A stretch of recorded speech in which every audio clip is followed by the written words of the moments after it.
I never thought that I would be doing another book review the day after.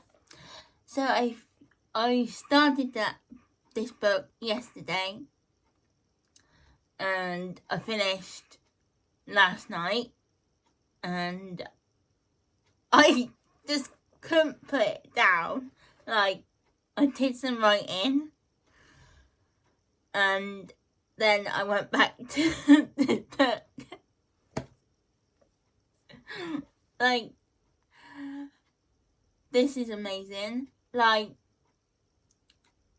I have read her books before, so she's not like a new author to me, but this book is amazing. Like, it made me laugh, it made me cry, and it made me believe in second chances. So yeah, that's it really.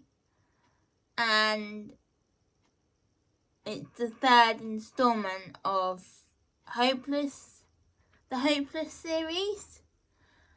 And I've got some other books by her as well, so I am excited to read those.